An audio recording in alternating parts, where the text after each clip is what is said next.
think we've had our share of overtime games, that's for sure. But hey, when you win them, it's much nicer to be on the winning side of it. This is the word I used in the locker room and used earlier with this team is resilient. Sometimes we find ways to get behind, which frustrates me a little bit. We got a little sloppy the first half, sloppy with the ball, got a little sloppy at times in that overtime period, but we just kept fighting. And you look at that last group that was in, and I don't know the exact amount of minutes, but they played both overtimes and played a good amount of the end of the game in regulation without subbing. At times I thought about subbing, but the coaches said no, they're playing well together, let them finish. And I really thought that they played their hearts out. Their stamina was very good. You look at some of the shots that Memphis took at the end, and there were a number that didn't draw iron. And I felt like we were at least had our legs in our shots, and that's something I looked at the end. And this is a group that we did not sub, so that made me feel good because I felt like we were a very well-conditioned team at the end of the game. You have 49 minutes out of Akil, 46 out of Keena. When's the last time you played two players over 40 minutes in a game? Have you ever? I don't know, and I'm just happy that tomorrow is a day off because I don't think we would get anything out of them tomorrow. But when you play like that and you finish like that, and they were tired, but I just felt like defensively we didn't have the breakdowns at the end. What hurt us a little bit at the end was, and maybe a little bit more at the end of regulation, was the rebounding. We were in zone a little bit to try and make them take the outside shots. Well, we did that. We just didn't. Our pursuit of the ball was a little bit slow. I thought when we went man, and we haven't played a lot of man this year, but I thought when we went man, I thought we really did a good job. And KP face guard and their top player. I mean, that's a heck of a job considering how many minutes she played. I think she played like 46 minutes.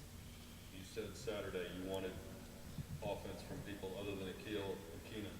You get 15 tonight from Mallory, 15 tonight from Kiara Perry. What did you say between Saturday and today? Well, let me just make this statement. We got 15 from Mal and 15 from KP, and we won the game, right? Enough said, right? That's it. That's what I told them in the locker room. I think that's the difference, is getting offensive production from other players. And we walked in at halftime, and as I told the girls, every coach said we were better when Mal was on the floor. Just because she does a lot of things. And today, this is the most confident I've seen Mal play. And when she's capable of hitting shots, she's capable of hitting threes. She hit the biggest three of her career in overtime. That was a huge three for us. And the difference is when you have somebody hitting those shots, that allows her to be one-on-one in the paint. And that allows her to go to work because they got to come out and defend Mal.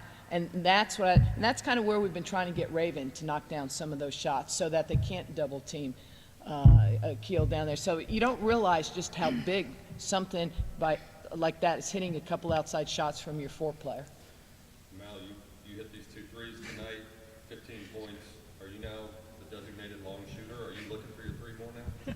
It's funny because actually in our pregame warm-up, we were shooting posts on our end, and I told Akil, I was like, I'm letting him go tonight. We were in warm-up, I was 3 for 3, so I told Akil, I was like, I'm letting him go. As long as it's not Akil shooting threes. What's up, right? We'll talk about that later. So. For Coach and Akil, looking at your personal fouls, you have one foul. Such a huge turnaround from the past couple of games, and you talked about your frustration with Akil getting in foul trouble. What did you do to keep yourself out of foul trouble, especially when teams are focusing on you so much? I actually do not know.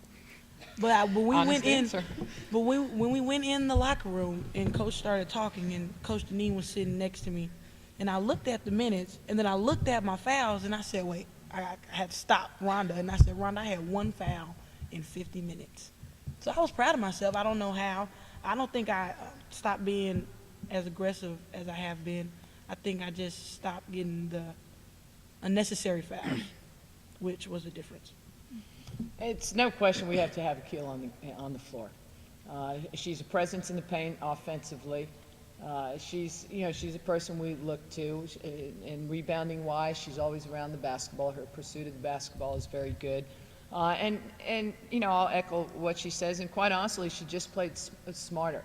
In the previous games, we've gotten fouls 90 feet from the basket, trying to harass the rebounder, trying to harass the guard in the open floor, and then that put us at a disadvantage. So we didn't do that today, and I think that also cut down in the second half. It cut down on maybe some of their transition baskets. They got 8 transition points in the first half. They didn't get that. They didn't get those points as much as second half, and we wanted to try and make Memphis play more of a half-court game because they're better when they're running the basketball. And we kind of took that away from them in the second half. Now, that's why they got their lead the first half, was they played transition basketball. And that's where they get most of their scoring. Well, with Ariel Hearn, she's a young player, but at some point, she seemed to just score at will. Would you try to focus on her at any point to not let her get some? We face guarded her. We face guarded her, came out at half, and I believe we may have face guarded her a little bit the first half. And that's where KP did a fantastic job. Gabby guarded her a little bit, but KP really was the defensive presence on her. And a player like that, when they get the ball, you give them an inch, they're gonna. I mean, she hit the what was the shot in regulation or first overtime? When she hit that shot in the base? First overtime. First overtime. I mean, what was it? 1.6 seconds. That's a heck of a shot. That's just one-on-one basketball. And that's what I try and tell our kids is not every shot you get is going to be wide open, easy shot. You have to, on this level, you have to make tough shots. And, we made some tough shots today too, but what I worried about how our kids would respond after that shot. A lot of teams, their heads would be down, they would fold, and you can't worry about that. You just got to worry about what's ahead. You can't worry about what just happened there, and they kept playing. Memphis shot 57% in the first half, 33% in the second, 30% in the first overtime. So as you said, try to make them play more of a half-court game, slows them down, makes them a little less effective. On the other hand, your shooting percentages went up, 35 in the first half, 42 in the second, 57 in overtime. What changes did you all make offensively, or what did Memphis do differently defensively that allowed your percentages to go up? I think when we came out in the second half, we kind of had some momentum. We had the momentum going into halftime, and we came out with a little bit more confidence. I felt like in the first half at times we were kind of sluggish, not really with our offense, and I think we were a lot sharper on offense in the second half, which led to the higher percentages and the scoring buckets. I'm going to say it's because we were in great shape, I like that answer. as well as what Mal said. Keena has 15 points tonight, shoots 5 for 13. Obviously, she's the focus of a lot of defensive attacks that you guys see. Was that shooting percentage a result of what Memphis was doing defensively, or was it maybe not quite her night to be as sharp as some of the other nights that she's had? The thing about Keena is she's going to make shots when the game's on the line. You look at it. We ran a play for her. I want to say in regulation, I think she put us up 2 with the great jumper there. Then she had a mental mistake in not getting the ball over with a 10-second count.